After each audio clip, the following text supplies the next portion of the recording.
গোসাইগাঁওটোত বিলাকে এৰি দিব আপোনালোকে দিলোৱে অলৰেডি আমি গোসাইগাঁও তামোলপুৰ আৰু বাকী তিনিটা ভাৰতীয় জনতা পাৰ্টীয়ে নিৰ্বাচন কৰিব।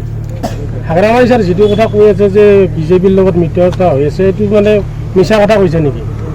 মই এটা কথাই জানো, মই যিহেতু প্ৰাক্তন ৰাজ্যিক সভাপতি, আমাৰ ৰাষ্ট্ৰীয় সভাপতিয়ে যি এষাৰ কথা কয় আৰু আমাৰ ৰাজ্যিক সভাপতিয়ে যি কথা কয় সেইখিনি কথাই দলীয় কথা।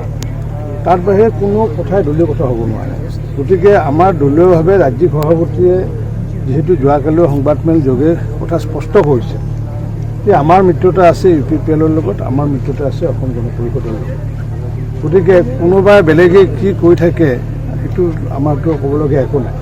আমি দলে আমাক জনাইছে যে মিত্ৰতা আছে UPPLৰ লগত, মিত্ৰতা আছে অসম গণ পৰিষদৰ লগত, আৰু বাকী কাৰো লগত এই সন্দৰ্ভত কথা একো হোৱা নাই। ছাৰ, দলত থাকিও ইমানুৱেল মুছাহাৰীয়ে আজি মনোনয়ন দিছে, কি ক'ব? নিৰ্দলীয় হিচাপে সকলো দিয়াৰ অধিকাৰ আছে, গণতান্ত্ৰিক অধিকাৰ আছে। গতিকে তেখেতে যিহেতু BPF দলতো আছে নেতা সময়ত, তাৰপিছত ভাৰতীয় জনতা পাৰ্টীত আহিলে, ভাৰতীয় জনতা পাৰ্টীৰ যিটো দৰ্শন আদৰ্শ, যে অকল নিৰ্বাচনটো ডাঙৰ কথা নহয়।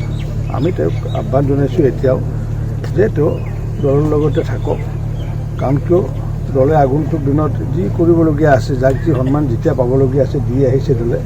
গতিকে তেওঁ যদিও মনোনয়ন পত্ৰ দাখিল কৰিছে, মই তেখেতক আহ্বান জনাইছোঁ তেওঁ মনোনয়ন পত্ৰ উদ্ৰ কৰিলে তেখেতৰ কাৰণেও ভাল, দলৰ কাৰণেও ভাল।